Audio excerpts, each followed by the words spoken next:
Love it. All right.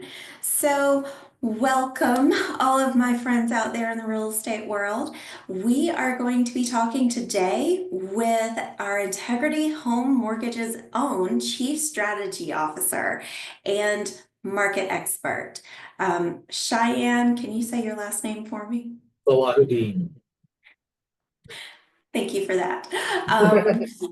So, Cheyenne, you are this amazing marketing expert. I have had the privilege of listening to your market updates for a year now, and I invited you here for our audience because so many people are confused about the markets. So, thank you for coming on. Would you like to say a little bit about your expertise and just anything to our audience before we get started with our questions? Yeah, sure. I've been in the mortgage business, specifically on the sort of markets related side of the mortgage business for 25 plus years. Over those 25 years, I've worked at a handful of spots, including Fannie Mae and some large originators and large servicers. So I've got kind of a well-rounded view on, not just mortgages, but just interest rates in general. So hopefully I'll be able to give your audience some thoughts to chew on, some advice that they can utilize, and help them understand that whatever their needs are, Kellie Collins is the person that can address it for them. Well, thank you so much for joining us today. Guys, he's really smart. Let's pay attention and take some nuggets out of here. So we came up with just a few questions, but if you want to take it somewhere else, we totally could. And so one of the things that I'm getting so many questions on is, hey, Kellie, the Fed just dropped rates. What's my rate going to be today? So, can you tell me a little bit about the correlation between the Fed and the mortgage markets? Yeah. So it's easily to kind of conflate the two, right? You hear in the press people talking about the Fed's lowering rates, the Fed's lowering rates, and then you go back and you talk to your credit card provider, you talk to your mortgage loan officer, you talk to your the finance guy at the car dealership, and that's not actually what's happening, right? So those rates aren't really changed, and so what you got to keep in mind, one really important thing, and that is the Fed. It has within its purvey control over one rate, and that is the Fed funds rate, and that's the rate at which banks are able to lend to each other for overnight term. Um, every other rate that you and I experience on a daily market basis is based on, it's a product of the markets, right? So markets set every single other rate. And so while the Fed has some influence on where rates go, sort of over the longer term, day to day, it really is just supply and demand that dictates where rates are. So, right now the Fed may be lowering rates, but as a result of lowering rates, the world kind of has this view that, all right, well, things are, there were bad things happening like inflation, and the Fed lowering rates takes the edge off of that bad thing, right? Lowering rates is going to solve that bad thing. So in the future, the economy will look good as a result of what's happening today. If the economy is good in the future, well, then rates should be higher, right? And so that's what happens. The Fed lowers rates to solve a problem. The world sees the problem as potentially being solved over the next 10 years, and rates on the back end, which is what governs mortgage rates, go up. It's logical when you think about it for more than a few seconds, but the press never thinks about it for more than a few seconds, right? Yeah. Yeah, I think about it every day because people are saying, but Kellie, why is my rate at this point right here when the Fed just dropped rates? I should be 1% better or 1/4% better than what you told me 3 days ago. And then you Yeah. pull up I watch the MBS markets and the treasury markets and all of that. And you see this little pie chart. It looks kind of like a ping pong ball now. It's not much fun to watch most days. There's a lot of volatility out there because there's a lot of uncertainty, right? There's all sorts of things out there that are going to influence how the markets believe the future is going to shape up, right? Everything from inflation to employment to tariffs to whatever it is, right? I mean, anything that's in the headlines has a potential impact on the well-being of the U.S. economy over the longer term. And that well-being is what dictates what interest rates that consumers experience, what those end up being, right? Markets are never a view, a snapshot of what we, what the rates, what the economy looks like today, right? It's always a view on what we expect the economy to look like in the future, and that's why it changes everything. Exactly. We've seen rates change even sometimes midway through the day. And so that's been kind of crazy. So when somebody is trying, so I have a lot of really smart clients and a lot of really smart realtors, and they go in and they read all the articles and stuff like that. When somebody is paying attention to things, you mentioned jobs, you mentioned inflation, you mentioned tariffs, what are some of the big factors that go into how rates are going to play out over the next month, 2 months, year? What are some of the things they should be paying attention to? That's a real good question. And I'll start this by saying one caveat that changes, right? It changes over time as the problem changes, right? So right now, what's the problem, right? Why is the Fed doing anything right now, right? They're doing things because we've got an issue with inflation, and we don't want to kill what is a great overall economy, right? And so right now, the Fed is very, very tuned into inflation and jobs, which, by the way, is their primary goal, right? That their mission is to ensure price stability and set an environment in which full employment is possible. That is the Fed's job, right? So they're paying attention to inflation and they're paying attention to jobs. And so that's what we should be paying attention to as well, right? So if you're thinking about wanting to pay attention to inflation, then you go out, Google economic calendar, and any economic report has the word prices in it is going to be a measure of inflation, right?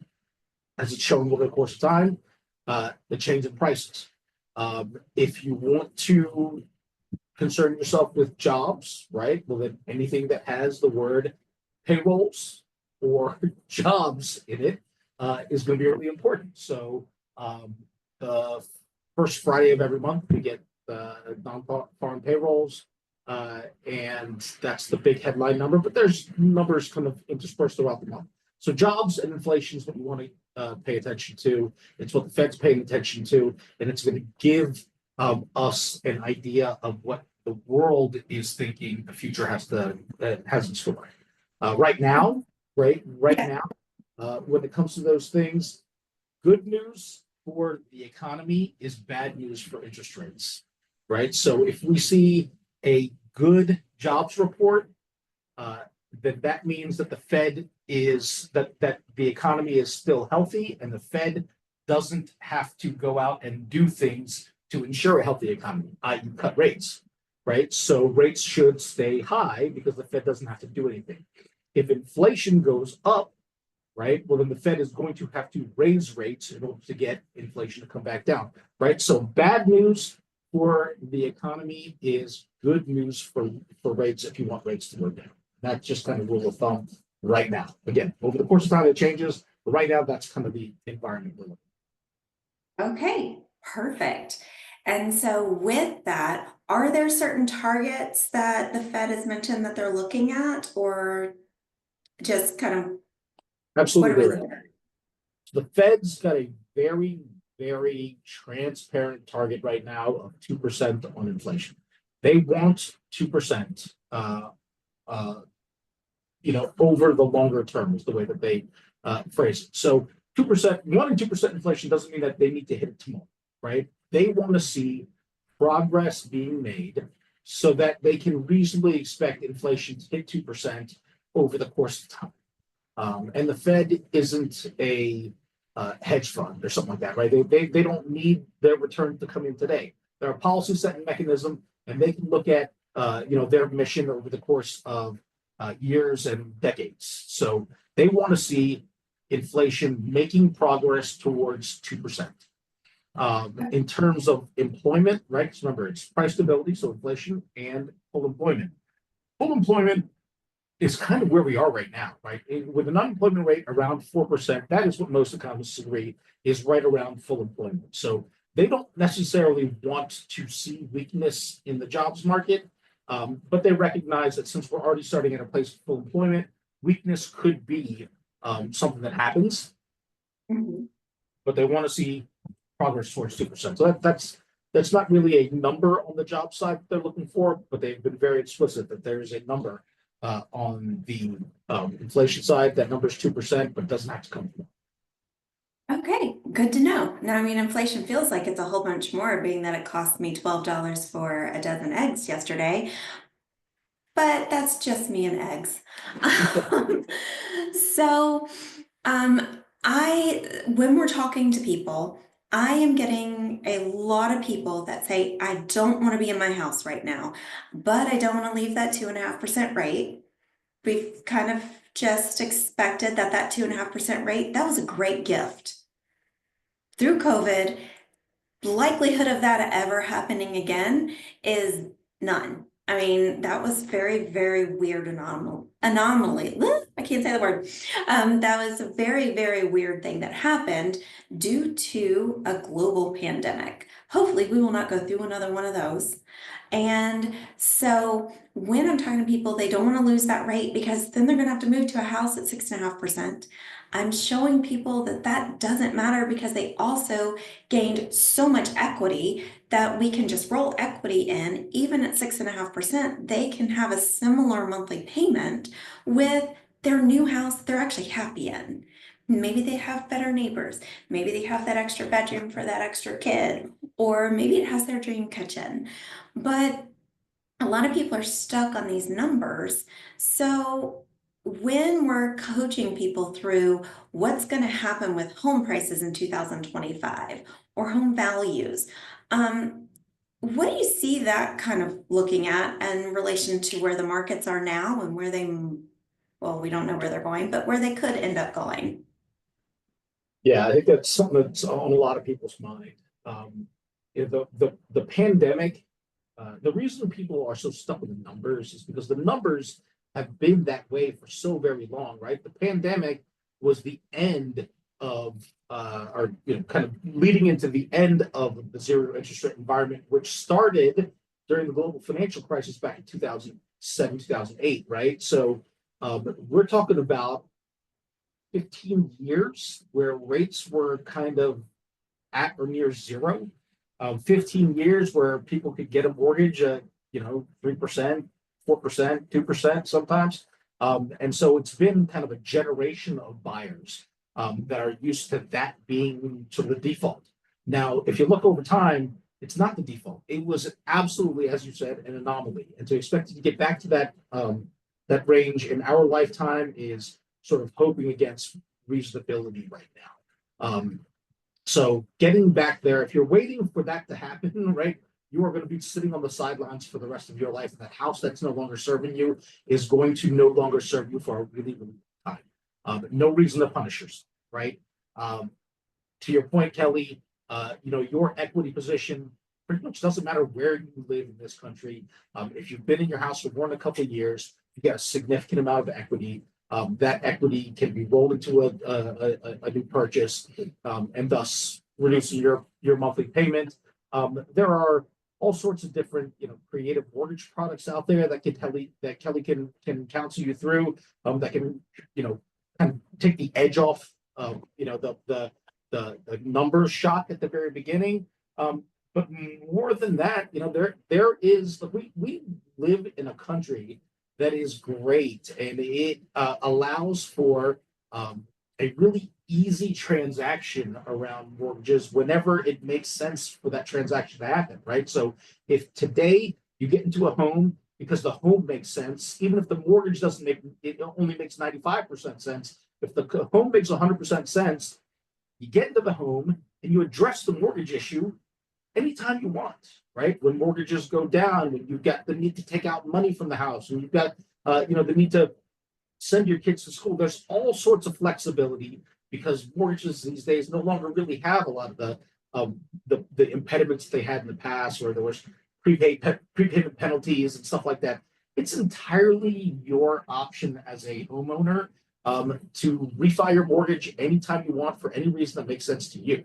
And one of those reasons is that rates go down. Look, we've had a really dramatic move in interest rates in a really short amount of time. And that's why there's a little bit of whiplash. The fact of the matter is that we're actually at rates that are historically normal. So it is entirely possible that this is where we end up for a really long time, right? With mortgage rates kind of around where they are right now. One thing I can tell you along the lines of home prices is we have a serious housing crisis in this country. There's so many people whose homes are locked up in these 2 and 3% note rates, 2 and 3% mortgages, that just don't ever feel the need that they should sell. And so there's a significant amount of the housing stock in America that is potentially never going to come back to market, at least not for the next several years. And so there's always, we're still manufacturing as a country, 24 to 35-year-olds that want to get out on their own and buy their own homes, right? And that happens every single year. People turn between 24 and 35, and they're getting married and they're having kids and they want a house. But we've got a bunch of the housing stock that is locked up here that's not going to come to market. So we've got demand, but we've got no supply. And that imbalance, right, that we've been experiencing, that's been driving home price appreciation over the past several years, is not going anywhere anytime soon. That portion of housing that is locked up is really only going to come to market if people are, in the event of a divorce or death or something like that, right? I mean, it's just natural causes. It's not just, willy-nilly, hey, I want to find a house and I'm going to go do this now, like there used to be when every mortgage was 2%, right? So that inequity, right, that imbalance between supply and demand offers a really, really supportive environment for home prices. So home prices are the path of least resistance for home prices is for them to continue to appreciate because there's always demand and there's not going to be supply for a really long time. There are some places where builders are doing a better job of meeting the supply by building new homes. But those places are few and far between. Most of the country is not doing nearly enough. Most builders are not doing nearly enough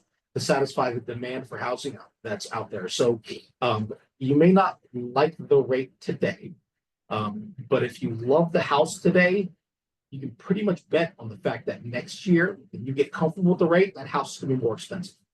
Every year you wait, that house gets further and further out of your grasp. And so it really does make sense. The old adage, right? Marry the house and date the rate, right? That makes a whole lot of sense these days.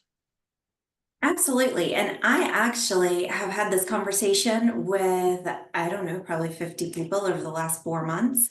And we have looked at the last 73 years of real estate and the appreciation levels. Only 7 years in the last 73 have homes not appreciated. And if you didn't buy, and if you bought at any point in those years, even if you bought right before home prices crashed in, what was that, 2008, you still came out ahead if you held your home for 4 years. Just like the stock markets. If you take your money out when it crashes, you miss that bounce back up. So real estate's always a good investment. And just making sure that you can afford it is really the thing. And so that's what I help people with, is trying to figure out how to afford it.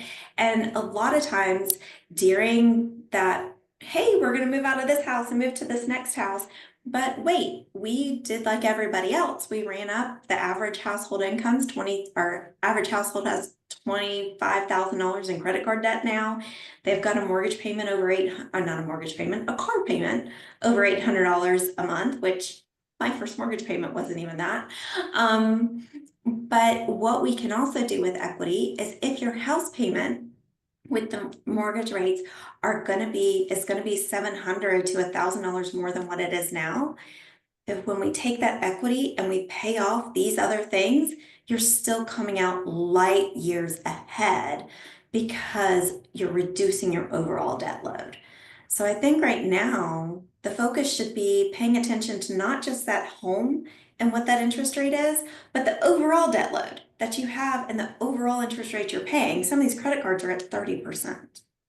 Yeah, that's a really important point, Kelly. I think it's great that you're talking to your clients about that because I think that's one thing that, when you talk about the sticker shock on mortgage, let's be honest, right? Even at 7% or 7.25%, mortgages are still pretty much the cheapest debt you're ever going to get, right?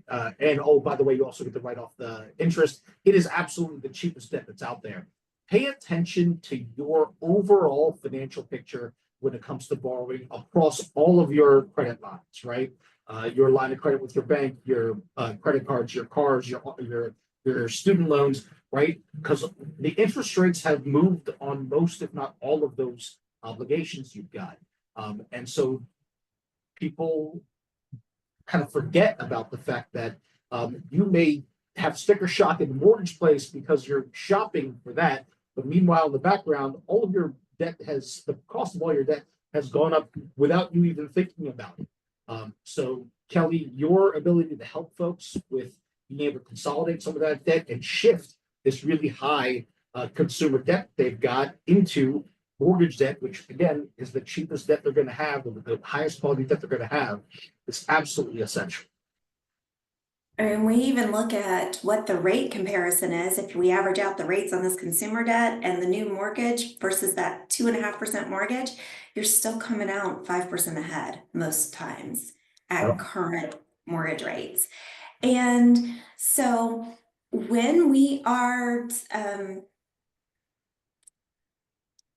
so basically, when we're trying to help people pay attention to their financial load, pay attention to debts, pay attention to all of this.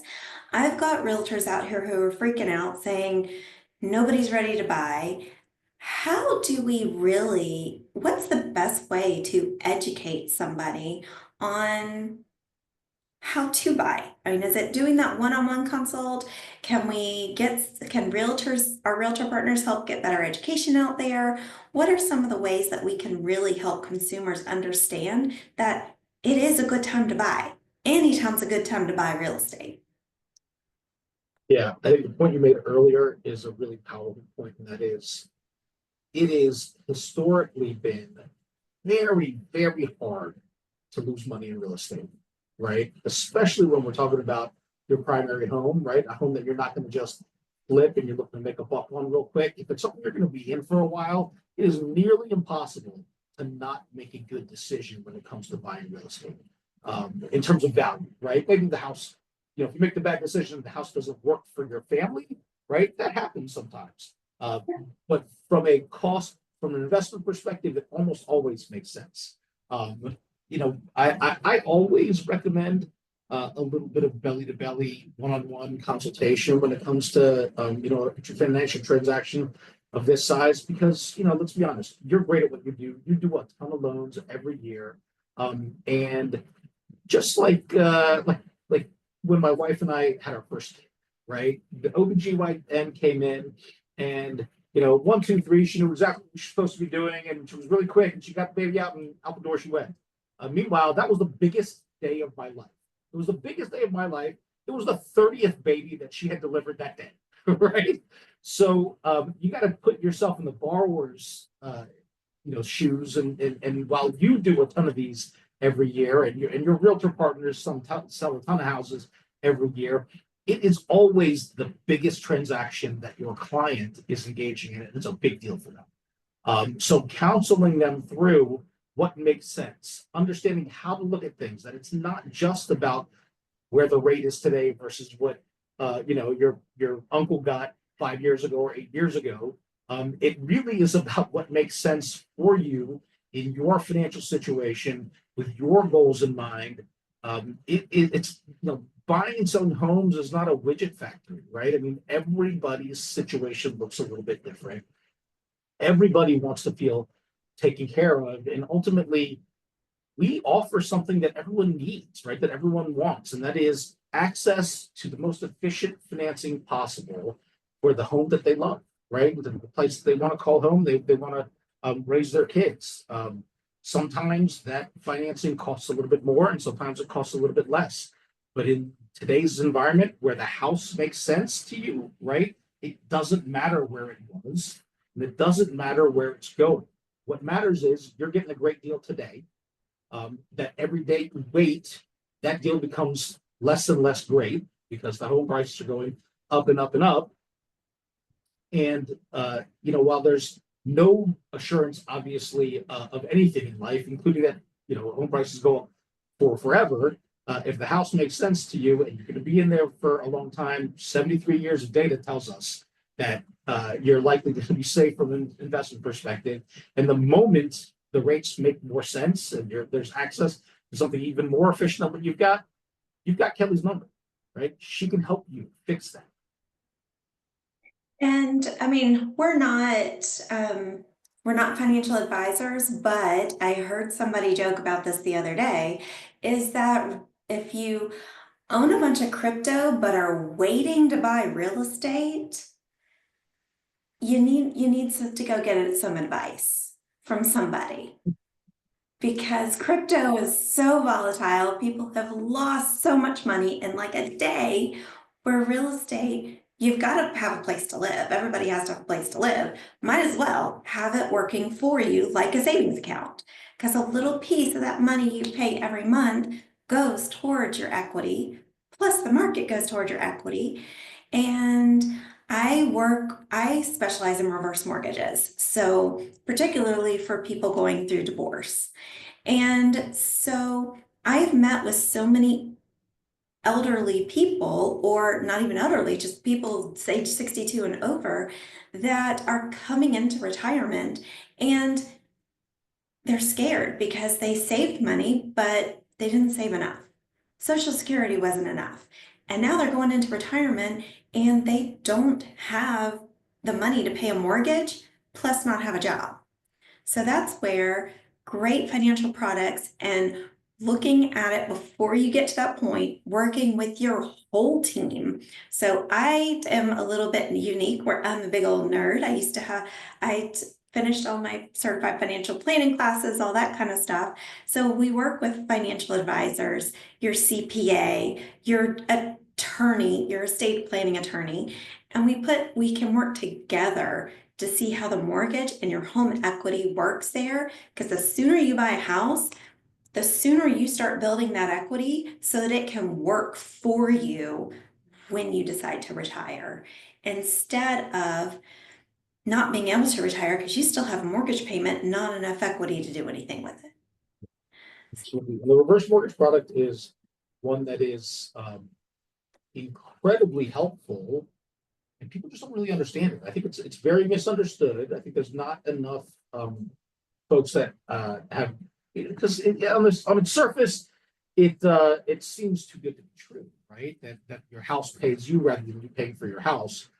Well, think of it kind of like a reward, right? You spent years and years and years of your life working hard and paying your house down, and now it's kind of like taking out a staged, home equity loan, right? Where it will pay you based on, pay you back some of that credit you built by paying that house off in the first place, right? It's an allowance for the hard work you've already done. And ultimately, right, that house still is yours, right? And at the end of, the term of that reverse mortgage, that house is still yours, and it's an asset that you can still will to your kids and things like that. It just might look slightly different from, it may not be fully paid off, but there's always opportunities for your heirs or your estate to still capitalize and transfer that wealth if that's your concern. If your concern is to, to be able to live the way that you want to live in retirement, then it's an incredibly efficient way of extracting some value out of that house, that the value, by the way, that you built in the first place.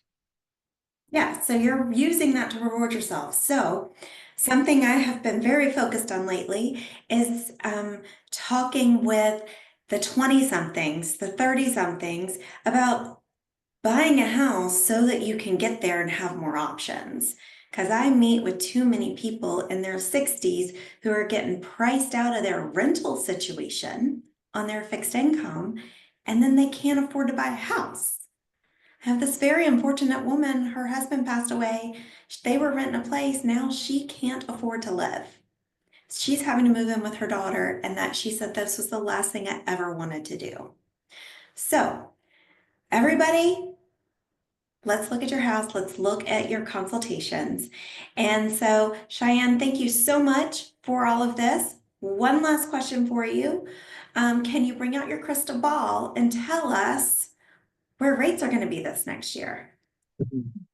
Um, it's a really great question.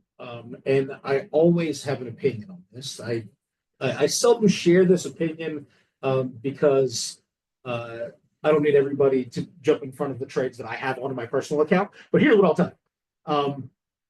I think that right now we're at a spot where the 10-year treasury has gotten to a place where it's kind of taken a rest here several times over the course of the last year or so. We've got a Fed that has acknowledged the fact that they're at a place where they don't think they should be doing anything else, and that so they've officially paused their rate cuts back in September, right? Or sorry, December. They paused rate cuts, and so you've got a Fed now that's sitting on the sidelines. You've got an economy that seems to be very, very healthy, right? I mean, we've made a ton of progress on inflation. There's still more work to be done, but we've made a ton of progress. And if you look globally, we are doing much, much better when it comes to battling inflation than pretty much any other industrialized country. And labor markets remain really, really healthy, right? So if the economy stays where it is, the Fed, as a result, is uninclined to do anything more, then this kind of makes sense for us to kind of take a breather here and stay in this range for the foreseeable future. I think the Fed only gets back in and starts to cut rates again if we see one of two things, right? Either a rapid progress back down towards 2%, or a significant deterioration in labor markets, right? So if we got a lot of job losses or inflation comes down really, really fast, neither of which seem to be happening right now, then the Fed comes back in. But we're going to have months, right? Because it's not going to be a data point that the Fed looks at and says, here's now, we've changed our mind. It's going to take some time for the Fed to build up a track record that says we're clearly headed in this direction. We're headed lower here. We're headed higher there, right? They got to see a trend. So when the Fed gets back in, we're going to already know. We're going to have seen that trend as a country, as as market participants. We're going to have seen that trend right alongside the Fed, and then we'll have a great, we'll have a really long runway that says, yeah, we know the Fed's getting back in. Up until then, I think this is where we're at. I think mortgage rates are likely going to stay right around here, plus or minus, call it 25 basis points for a good loan bond. Okay, perfect. So, I mean, that's what I'm hearing across the board, and thank you so much for confirming that. And so, to my realtor partners, if you need help trying to help your clients figure out how to afford a home, or to my divorcing clients, if you are trying to figure out how to afford the home, that's where I come in. Let me come and help you. I can help you strategize. We can talk about rate buy downs. So if you have a home that's really unaffordable, or you really can't afford a certain mortgage payment, if we can get a seller to contribute we can look at lowering that interest rate and possibly making it more affordable. So give me a call. Let me know how I can help you figure out those things, because it's not just here's your rate and let's go. When you ask me what the rate is, we have to know all the parameters around it, and I can help you figure that out. So thank you so much for joining us today, and I hope you found all of this helpful. If you have any questions, give me a call. If I don't know the answers, I know exactly who I can go to get those. So thank you so much for today and for joining us. Thanks, Kelly.